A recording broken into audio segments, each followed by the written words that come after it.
Hey everyone, Nigel and Luke here, and welcome to Crime Zone.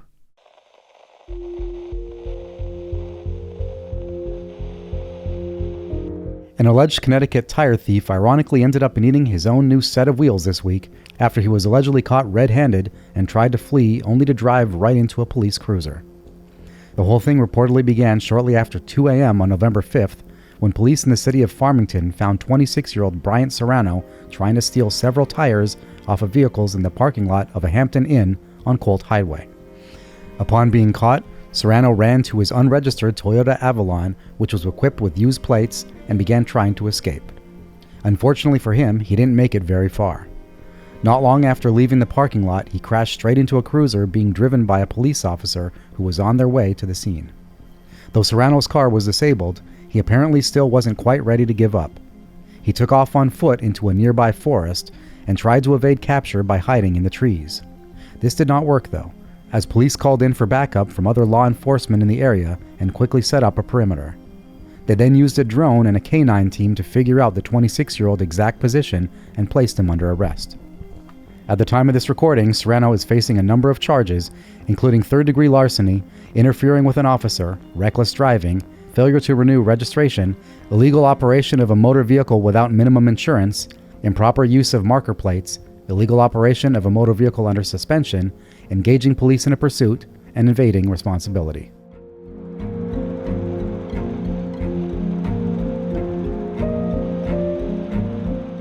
Representatives from the NYPD say that a 42-year-old man is successfully in custody this week following a terrifying incident in which he allegedly shot his former boss in broad daylight on a busy Manhattan street before fleeing through the subway system. The whole thing started sometime after 9 a.m. on November 7th when the alleged shooter, Eduardo Diaz, showed up at the computer repair shop where he used to work near the corner of West 68th Street and Columbus Avenue. The 42-year-old, who had worked for the company remotely but had recently been fired, was reportedly there to confront his ex-boss, 47-year-old Boris Shapiro. After entering the business, witnesses say they heard a loud argument between the men, one which quickly escalated. At some point, Shapiro ran out into the street to try and escape the confrontation. However, Diaz allegedly followed and opened fire. Shapiro was hit in the leg and shoulder, though thankfully is expected to survive. By the time police arrived at the scene, Diaz had reportedly fled into the subway station at 72nd Street. Service had to be shut down on several trains for over an hour, with some terrified passengers instructed to lie down on the floors of the cars while police tried to locate the shooter. Despite extensive searches of the station and the surrounding area, Diaz apparently managed to get away. According to local news sources, it's believed that he may have crawled under a train to avoid detection and then escaped from the subway through an emergency exit before heading into Central Park. It hasn't been revealed how Diaz was finally captured, though that reportedly happened sometime the following day. He is now facing several charges, including attempted murder, assault causing injury, risk of death, assault recklessly causing serious injury with a weapon, and criminal possession of a weapon-loaded firearm.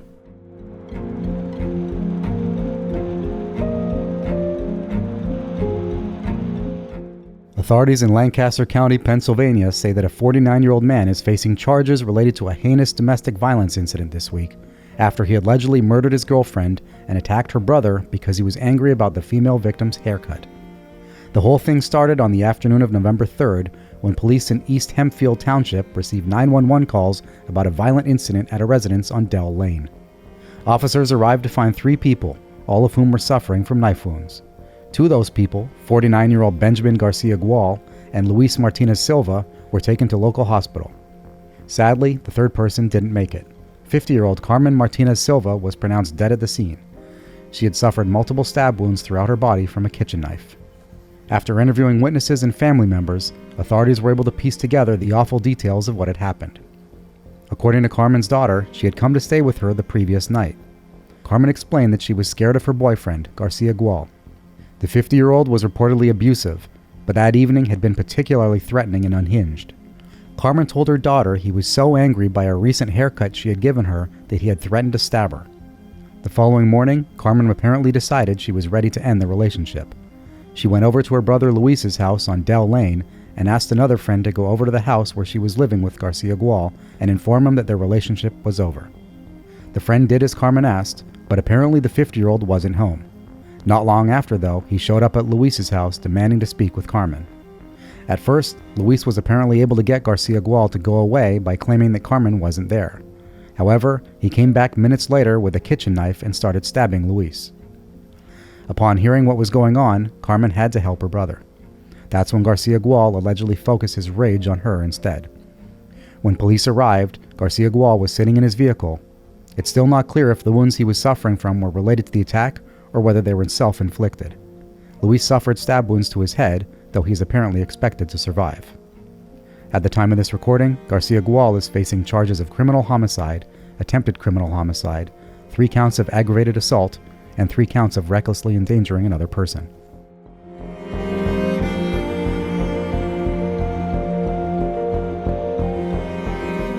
Authorities in the city of Sanford, Florida say that one woman is dead this week and another is facing murder charges after an online feud allegedly escalated to the point of a fatal confrontation, one that ended up being live streamed to horrified users on social media.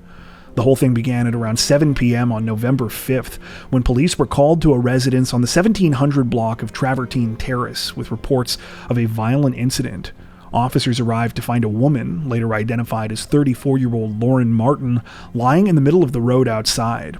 She was suffering from multiple gunshot wounds, and there were other signs that a violent altercation had taken place. Lauren was rushed to a hospital, though sadly was later pronounced dead from her injuries. Police arrested the alleged shooter at the scene, a 35-year-old woman named Siobhan Tyler. It's now believed that the incident was the culmination of an ongoing feud between them. While the exact details of that feud have not been made public, according to some local news reports we came across, it had something to do with a couple of photos that Lauren had taken of Tyler. Apparently, she was a photographer and had posted the pictures online. The photos had prompted comments from some people, a back and forth had started, and apparently things just spiraled out of control. On the night of the killing, Lauren had driven over to Tyler's home, apparently because of something related to the ongoing feud. When Tyler discovered she was there, she allegedly armed herself with a handgun and a children's bat. The confrontation initially started as a fistfight, but at some point, Tyler allegedly shot Lauren multiple times. As if all of this wasn't wild enough, according to reports, the fatal incident was streamed on Facebook Live as it unfolded. Police say they are now in possession of that footage. The Sanford police chief summed up the situation this way in a statement, saying, quote, "Today, a family is mourning the loss of a loved one because someone chose to resolve a disagreement with violence. What started the argument between these two won't be remembered, but the loss of Lauren will forever be with her family and friends." At the time of this recording, Tyler remains in custody and has been charged with first-degree premeditated murder. After completing this initial segment, we learned that a second arrest had been made in connection with this case. Police say the girlfriend of Siobhan Tyler, 31-year-old Lakevia Pringle, is also now in custody. Authorities allege that Pringle was the one who was holding the camera during the live-streamed killing, and that she also enticed Tyler to commit the violence. According to investigators, she can be heard in the footage encouraging Tyler to beat Lauren, and at one point yelled, quote, "Fire her ass up." Pringle reportedly turned herself in on November 8th and is now facing a charge of principal in the first degree to first-degree premeditated homicide.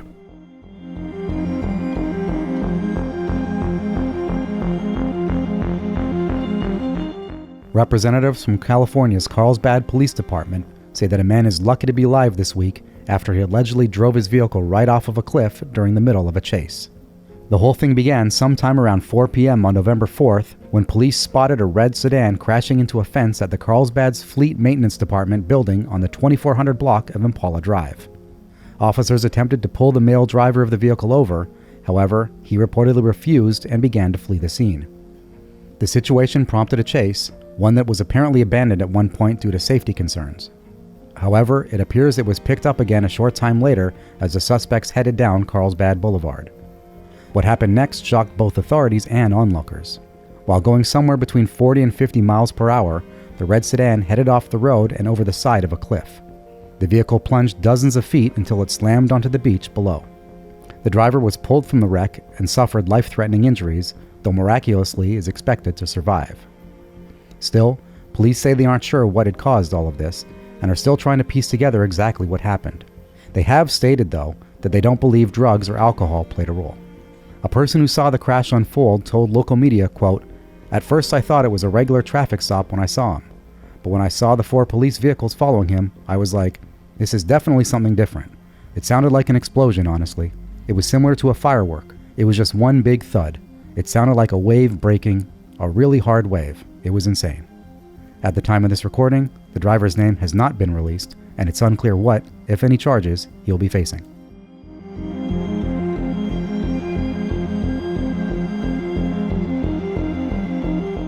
An Arizona Department of Child Safety worker is lucky to be alive this week after he was the victim of a terrifying and unhinged attack at the hands of an irate father, a crime that was live-streamed to social media. The whole thing reportedly took place around 5 p.m. on November 4th in the lobby of the Mesa Tower building on South Olmos School Road. The building houses a DCS branch, which is where the suspect, 32-year-old DeAndre Terrell Johnson, was meeting with the victim. The victim, a DCS caseworker, was apparently investigating serious undisclosed accusations against Johnson, which had been made in connection with an open custody case. The man had just finished an hour-long meeting at the branch, after which the victim had walked Johnson out into the lobby. As they were saying goodbye, Johnson asked for a handshake. When the victim leaned in, suddenly Johnson grabbed him and put him in a chokehold. We know all of this because Johnson purposely live-streamed the whole meeting with the DCS worker. During the meeting, he was reportedly aggressive and repeatedly demanded that the victim introduce himself to those watching the stream. He also attempted to grill the worker about a meeting he had had with his daughter while she was at school, which Johnson was apparently irate about when he learned that it had happened. During the live stream of the attack, Johnson can be heard saying a number of disturbing things to the victim and to bystanders in the lobby. He tells the victim, quote, "You're a dead man," while continuing to choke him and reposition the camera so that his face is in frame during the assault. After initially dropping the unresponsive man to the ground, Johnson says to terrified witnesses, quote, "Go ahead, call the cops, I'll be waiting. Anybody else think it's okay to take little girls in a room?" Even at this point, the disturbing situation wasn't over though. After noticing that the victim was still alive, the 32-year-old could be heard saying, quote, "He's still breathing. I didn't make my point," before picking him up around the neck and continuing to choke him. Johnson eventually dropped the victim a second time, ended the live stream, and fled the building. He was arrested roughly 3 hours later in Scottsdale following a car chase. During the pursuit, multiple pit maneuvers had to be carried out to finally stop him and take him into custody. Thankfully, the victim survived the harrowing ordeal, though his doctor told police his injuries were incredibly serious and that he almost died. During an interview, the caseworker told investigators that he had met with Johnson's daughter at her school about a week prior. He said when Johnson showed up for their meeting that day, he was very upfront about his violent intentions. Johnson allegedly said, quote, "I came here to kill you. You're lucky my daughter vouched for you." However, the victim said he mistakenly believed that he had managed to calm Johnson down. According to reports, the 32-year-old has a previous history of violent behavior. In 2017, he was convicted of aggravated assault after pushing a man he didn't know to the ground, kicking him and stomping on the back of his head until he lost consciousness. At the time of this recording, Johnson is facing an attempted murder charge, as well as 2 counts of aggravated assault and 1 count of unlawful flight.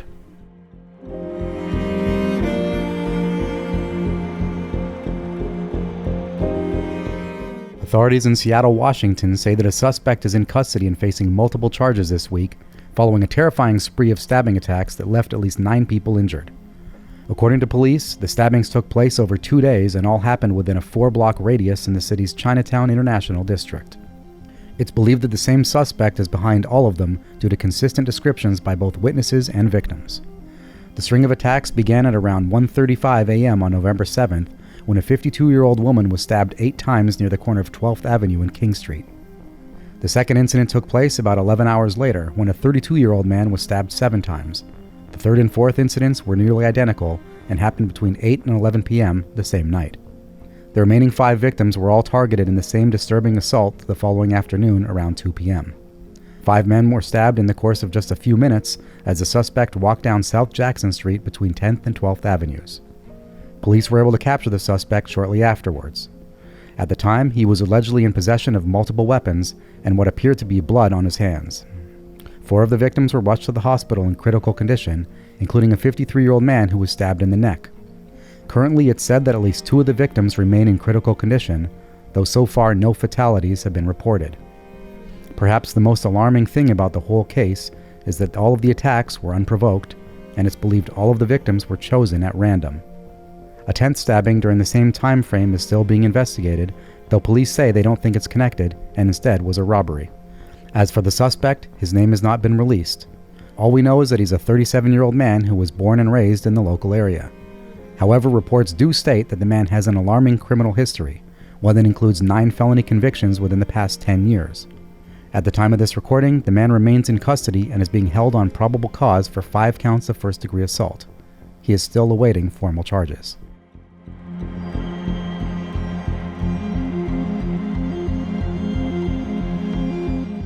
Authorities in Bexar County, Texas released a major update in the disappearance of a local woman this week, announcing that more than a month after she went missing, they have now officially charged her husband with her murder.